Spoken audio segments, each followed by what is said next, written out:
to CHB Hamster Central.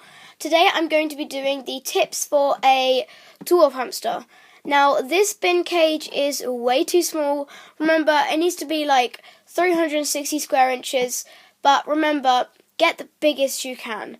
So I'm just going to be using this cage, but I know that this is too small, but this is the only plastic box that I had in my house, so this is just going to be an example, but remember, do not have a bin cage this small. So the first thing you'll need is bedding. Make sure that your bedding is deep enough so then your hamster can burrow and then they'll feel safe in their own little environment. Remember, with your bedding you want it to be dust free.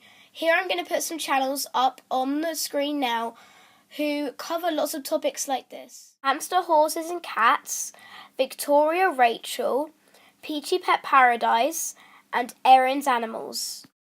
The next thing you're going to need is a wheel.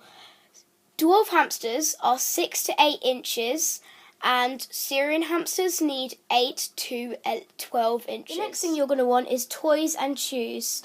You can also get tubes. With this cage you can see I can only fit 3 in, and that's because this is not 360 square inches. And the last thing you're going to want is hidey houses. As I said, this is a tiny cage, so it can only fit one. What I meant was the last step was not actually the last step. Lastly, you need a hamster. But I also missed out food bowls and water bottles.